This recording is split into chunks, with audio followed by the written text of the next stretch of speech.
Welcome to everyone to the Vasculitis Foundation webinar today. I'm Kathy Olevsky, the host for the Vasculitis Foundation Educational Webinar Series, and I'm also a patient living with MPA vasculitis. Today's webinar topic is Emerging Cellular Therapies with Dr. Megan Free. And today's webinar is actually a follow-up to the presentation that Dr. Free gave at the 2024 Regional Vasculitis Foundation Conference in Chapel Hill, North Carolina. You can find a recorded version of that webinar on the Vasculitis Foundation's YouTube channel. And after we finish this webinar today, there will also be a recorded version of this one on the same channel. And everyone who, that's not necessary. That's what we have, what's called a blooper. After we finish this webinar today, there will be a recorded version of this presentation as well on the Vasculitis Foundation YouTube channel. And now let's introduce our guest today. Dr. Megan Free is an associate professor of medicine at UNC, where her research studies the role of CD4 positive T cells in autoimmune kidney diseases. One focus is detecting and understanding autoreactive T cells in ANCA vasculitis. Another focus is understanding regulatory T cells in ANCA vasculitis. Her studies provide insight into potential causes and predictors of relapse from an immunological perspective. So welcome, Dr. Free. We're so happy to have you here today. Thank you, Kathy. It's really great to be here as well. And I'm always excited to talk about our research and new findings with patients and making it, in a digestible and, tangible perspective for patients to get a hold of. Well, that is what we are looking for today. And thank you for doing that great presentation at the VF Regional Conference. And we're happy to have you here to answer some of the questions that came in after your presentation. And as you said, maybe break it down to something that's maybe a little more understandable for patients like me. Absolutely. So, if it's okay, I'll start with our first question, which is that your presentation had a new abbreviation, LTROT. I sort of understand it, but could you explain a bit more about it? My understanding is that this is a goal of getting the patient totally off treatment and in a state of remission. Is that correct? Yes, that's absolutely correct. So LTROT is a term that came up probably within the past 5 to 7 years here at UNC, and it stands for long-term remission off therapy. And for our research studies, the way that we really define a patient as being an LTROT is that they have managed to completely wean off of all immunosuppressive therapy, and they have maintained that remission without medication for a minimum of 6 months. We then kind of further subclassify patients as to LTROT 1 or 2 or 5, depending on how many years they've been able to maintain that remission. But what we've noticed is that those patients who have been able to achieve LTROT and completely wean off medication, their immune system is much different than your patients who are in remission but on therapy, on some sort of immunosuppressive medication, and also different from patients who are currently experiencing symptoms either at onset of disease or a relapse of disease. So yes, it's our ultimate goal that every patient become an LTROT to be able to wean off of those medications, because as you and many other patients know, these medications are not without side effects. And, we may not be able to cure the disease, but as Dr. Falk mentions, we would like to restore a person's health to the best of our ability. And LTROT is definitely a step in that direction where patients are living without the side effects of medications, which can often be just as detrimental in some cases as the disease itself. It's definitely a balance of all these factors. Well, it is actually really great to hear information about this, because I have talked to patients who didn't know that it was actually possible to have vasculitis and not be on a therapy for the rest of your life. I get in those conversations because I am an LTROT, or was given that term by Dr. Falk back in like 2013, I think. So I'm thrilled to have you explain it further. We appreciate that. Absolutely. And I think now we'll move to the next one, which is, could you talk about what is meant by immunological remission? Is this the same idea as achieving any type of remission from vasculitis, or is this a specific type of remission? So it's definitely a little bit of a nebulous term right now. It's different than what we consider clinical remission. So clinical remission is what a physician can see with you as the patient, see on blood samples, clinical tests, biopsies, urinalysis. We can make a remission call based off of, a non-active urine sediment, or you don't have inflammatory markers in your blood sample.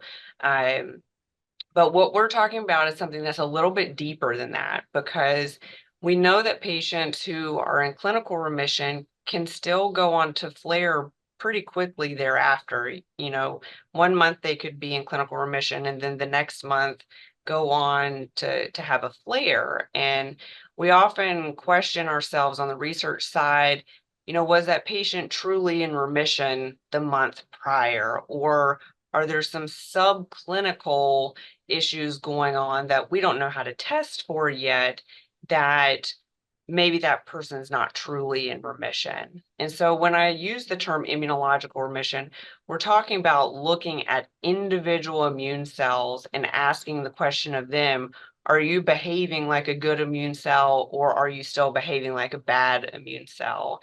And that's our ultimate goal for some of these studies. Is we feel like if we can classify a person's immune system to be good versus bad, it's going to better tell us who is a candidate to become an LTROT, who is safe to wean off of medication versus who should probably stay on those medications for a little bit longer until their immune system calms down.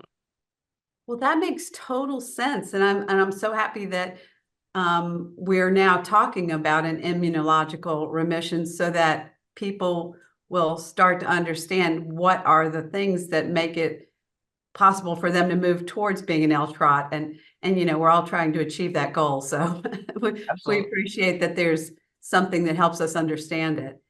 And also, how this next question is, could you give a layperson explanation of a dendritic cells and their purpose?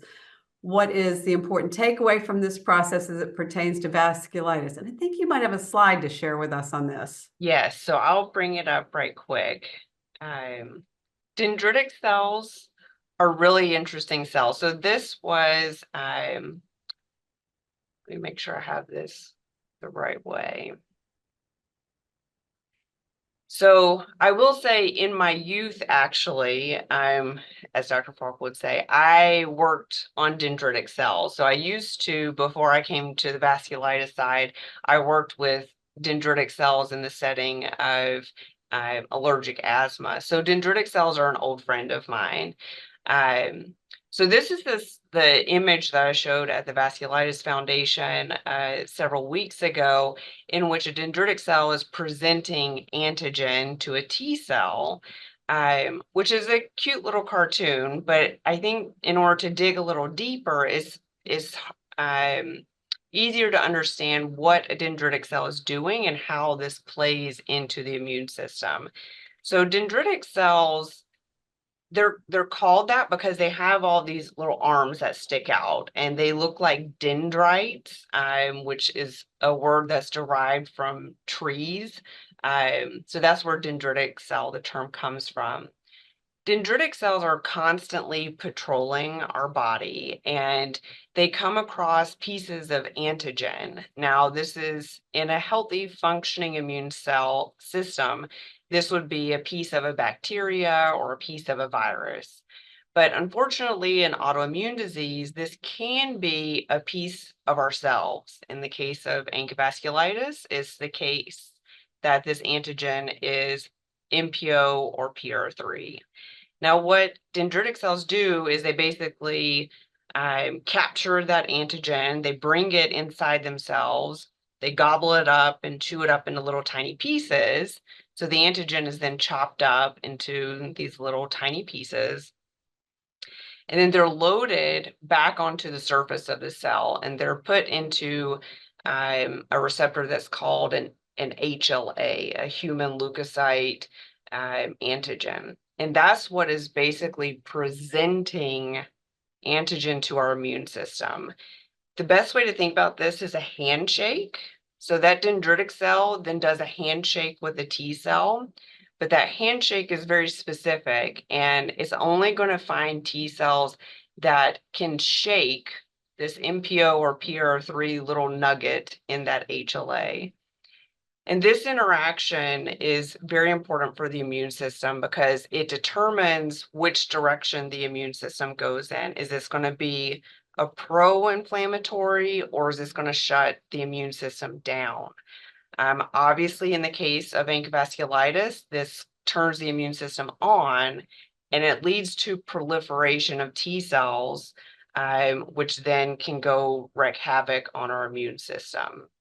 So that's kind of the stepwise progression of what a dendritic cell is capable of doing and what it is doing in our immune system, and specifically in the case of autoimmunity, how it can lead to activation of our immune system. That is so interesting. I like the diagrams. They really help me understand that. So moving on to the next question, Yes, you talk about the ultimate goal of restoration. The ultimate goal of restoration of immune system tolerance, a resetting or redirecting of the immune system. And at first I thought this was the same as finding a cure where the immune system is restored. Then it seemed like it's not what we think of as a cure per se, but to achieve remission. So I'm still confused. Could you elaborate on that? Absolutely. So I think, over in the research and the clinical side, we have shied away from the word cure because it has this connotation that it's going to take a person back to a state before they were ever sick. And I don't think medicine and research is at that point. We know that even if we were to stop the disease in its tracks, there's some degree of damage that has happened either to your kidneys or your lungs or your sinuses that may not be able to be reversed with current, medical technologies. But what we are hoping by restoration of health or restoration of immune tolerance is basically a re-education. So for all these years that a person has had disease, their immune system has been going after the wrong thing. It's been going after the person, their own proteins, their own body. And what we want to do is retell that immune system that no, you don't want to go after MPO, you don't want to go after PR3. You want to save your immune system for bacteria and viruses and things that are actual real threats to you. And so in doing so, it would stop the disease course ultimately, but it's not going to undo what happened prior to that point in time. And so that's why we like to think of restoring what health remains in a person at that point in time. That is a great explanation. I find it one of the hardest things ever to explain to people that building my immune system is not good for me because it attacks my kidneys. And Right. it is very hard for people to understand that. And most people that are into healthy lifestyles still think that I am incorrect.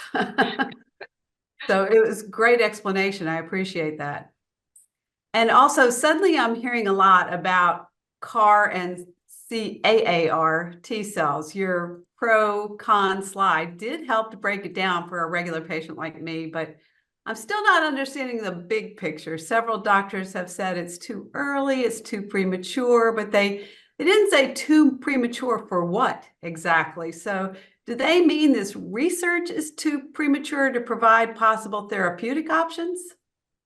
So I think the research is there in terms of, what we would ultimately like to happen. All of us would ultimately love to eliminate just those autoreactive immune cells. And CAR T cells are a way to do that. Rituximab kills off all of your B cells, the good and the bad, versus a CAR T cell could potentially just eliminate those autoreactive B cells and leave pristine all of your B cells that are important for fighting off the flu or the measles or, whatever you may come into contact with. So the research and the concepts are certainly there. I think where the hesitation remains is these cellular therapies are so new, even to the oncology field, that we certainly know and understand a lot of the short-term side effects, like I spoke about with the cytokine storm that can happen,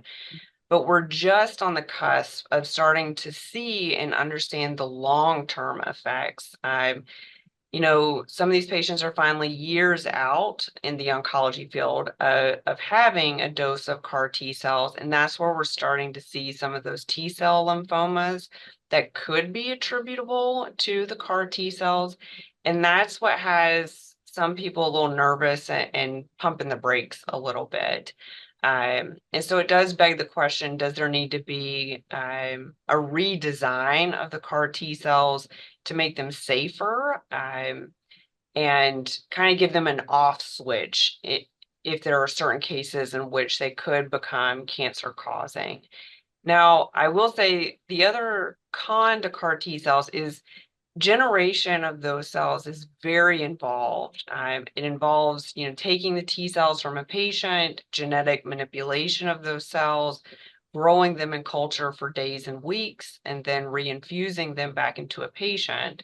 So it's an expensive and laborious process. And I think many of us on the research and kind of clinical research side, we would love for there to be something more that you could take orally or even IV that would do the work for us inside the body instead of taking things out of the body and engineering them. And so we're also looking at modalities in which that might be feasible, where a patient could just take a medication that selectively eliminates autoreactive cells or selectively enhances the anti-inflammatory cells in the body. Well, that does sound like something that is worth exploring to shortcut. It sounds like if you were, re-engineering for everybody, it would take forever to do this. And also, just make sure I understand, you have to take them out of me, re-engineer them, and then you can only put them back in me, right? Yes. So Wow. that's the other laborious part of it is this is not what we call an off-the-shelf therapy in which we can make a lot of something and give it to many different patients. This is a one-to-one. You take it out of one person and you can only give it back to that one patient. Yeah, that sounds very, very labor and intensive and long Yes. process. Well, those were all the questions that we had for you relating to your presentation that you did prior to this. And I want to remind all of the viewers today that if you didn't watch Dr. Free's presentation that she did at the Vasculitis Foundation conference, you should watch that and then watch this back so that some of it is explained to you. That's the purpose of this one. Did you have any final words you want to add in here, Dr. Free, before we wrap up? I'm just that, I'm incredibly thankful that we have so many patients who are, involved and invested in the Vasculitis Foundation and, helping research go forward. It's really nice and refreshing to have patients who are so dedicated to figuring out what's the next step for disease and research and, clinical outcomes. Well, gosh, that leads right into something that I was just going to say. So, Dr. Free, one of the things I wanted to ask you, because we were talking about CAR T cells and studying things that take a long time to know what the long-term ramifications are of it before we turn them into any therapeutic or medicines that can be infused into our bodies. Could you talk a little bit about it? There's quite a timeline on things like this, right? It's not something we should expect tomorrow.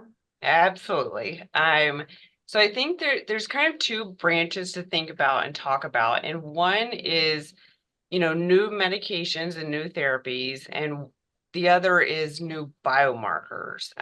In terms of new therapies, yeah, it takes months and years, most of the time years, to get from where we're at in the research field out on the bench top to actually putting things into clinical use. And a lot of that is for the patient's benefit. There's a lot of safety testing that goes on, a lot of efficacy testing to make sure that there's the right dose. And that takes a lot of patience to do clinical trials and a lot of time to look for those outcomes. And obviously some medications get to approval quicker than others. So rituximab, which was approved for ANCA vasculitis a number of years ago, it was already on the market for lymphoma. And so it was an easier shift to get approved for ANCA vasculitis and other autoimmune disease patients. When we're talking about brand new drugs, brand new therapies, we're looking at many more years to get that from start to finish. But I don't want patients to lose hope hearing that as well, because there are certainly patients that will benefit from new therapies in the future. And, there's always hope of new therapies. Something that's a little more tangible is the idea of new biomarkers being validated. So kind of coming full circle back to the idea of LTROT patients is, there have been a number of clinical trials in which they have, randomized patients to wean off of therapy. And those studies are a little bit confusing in terms of if it's safe and when to wean patients off of therapy. And it's because, in our opinion, it's because we're taking all patients without taking them on a person-by-person basis. Some patients' immune system is not ready to wean off of immunosuppression, and some patients' immune system is ready to wean off. And so figuring out biomarkers or a panel of biomarkers that will help us determine who can wean off of medication quicker than others is much more tangible and could possibly be put into clinical practice at a quicker rate than a brand new cellular or antigen specific therapy. Wow, that is fascinating. It would be great to know that my doctor was looking at my biomarkers as part of making the decision, because so often even the best doctor just has to ask you 1,000 questions and compare it to your labs before making that decision. So Yeah. that's great to know. Thank you for sharing that. Mhm. And this is something about the VPPRN. So as a patient, if you've ever wondered how you can have an impact on research, one of the best ways you can do it is by joining the Vasculitis Patient Powered Network, the VPPRN. I am personally a VPPRN patient champion, so I help to promote the VPPRN efforts to get patients to join their patient registry and to complete their biannual surveys. It's not a lot of work, but it is something that helps us. And I can't tell you everything about the VPPRN, so I would encourage you to visit their website at vpprn.org. But what I can tell you is it's a global patient registry. Patient data, that means your data, drives research in vasculitis, just like Dr. Free said. And by providing researchers with that information about you and your experience, that is the key for advancing our knowledge of vasculitis. And so we would really like to take this moment now that we have asked you all of our questions, Dr. Free, and thank you so much for your time that you spent with us today. We'd like to thank the Vasculitis Foundation for, of course, hosting these medical webinars. And our sponsors are also important: Amgen, AstraZeneca, and Novartis.